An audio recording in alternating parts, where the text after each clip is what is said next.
Alright, let's take a look at the business communication from both Palantir and Microsoft because there's a whole lot of room for improvement on Palantir's side.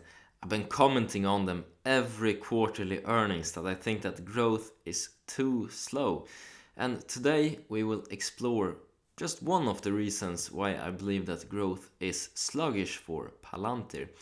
And as we go along the video and analyze the different blog posts describing solutions, I think a lot of you will see the point even before I make it in the end of the video.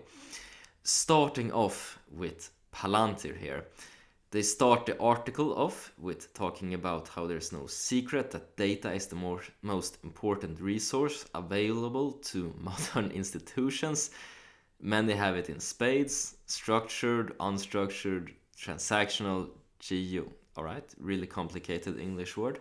Well, I worked selling data centers for a long time, and I can tell you I've dealt with both structured and unstructured, file and block, and in a lot of cases, only the engineers really know about these different data types, why you need different types of solutions for them. And if you want to have a conversation with a C level, with some decision maker who's has financial responsibility and not just authority over technology, you need different types of communication. Most don't even know the difference between structured and unstructured.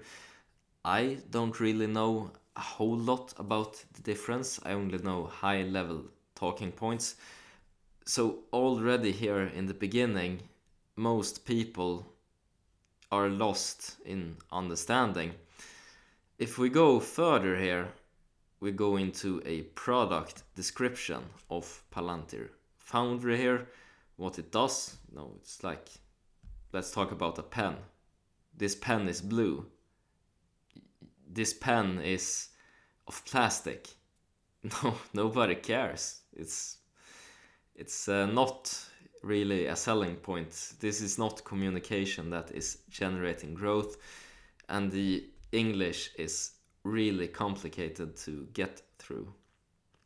Let's compare this with Microsoft communication for a new software here. Organizations worldwide seek reliability in their supply chains to meet the demand of their customers. If there is anything that companies have learned from the years past, it's to plan for the unexpected. Using history to make decisions for the future no longer works.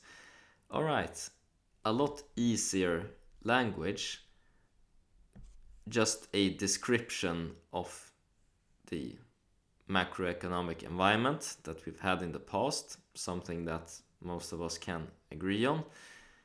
And then in the second paragraph here, it goes into some insights from the Microsoft supply chain event, conversations that other customers have. This is immediately social proof. Other companies are using this, other companies are talking about this. It puts pressure on the reader to also talk about this. So we heard from supply chain practitioners here, you see here, need to address the fragmented ecosystems. They're talking about the need. So if this was a pen, you should be able to write stuff down. Who knows? You could be the next The Witcher writer. All you need is just a pen. Talking about need and not this pen is blue, this pen is made of plastic. That's the big difference here in communication. And scrolling down to the bottom of the page, we can see a call to action in both cases. Here a question, ready to take action, and then more information as well as potential to be contacted by sales. And if we go down here, we can see a call to action as well, although just contact us. So not really further information, not really for those who are a bit insecure, just straight down into the next part of the sales funnel basically. And already both are quite long articles, but the Palantir one is so complex that the only people who will actually understand this are the engineers who work with the data lakes. And these people do a lot of day-to-day stuff, but many of them don't really have the decision-making power. And I've also found in my years in sales that the person who is responsible for, say, the data lake is not necessarily the most technically competent person. They will know a lot about the area, of course, but they will also know a lot about people and business as well. That was the whole reason they was promoted. They have a broader skill set.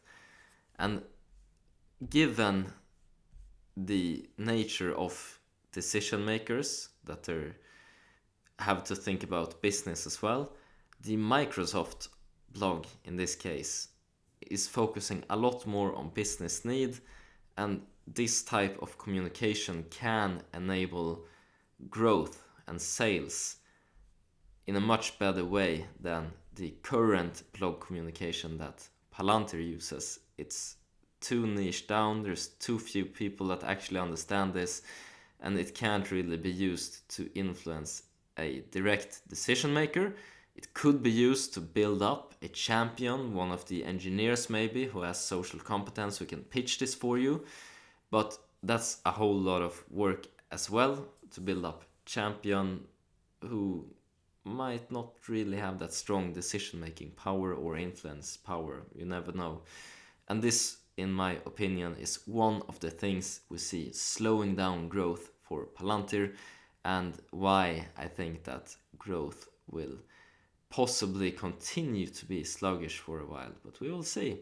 And as always, hope you make a ton of money, whatever investments you decide to make. Take care now. Bye bye.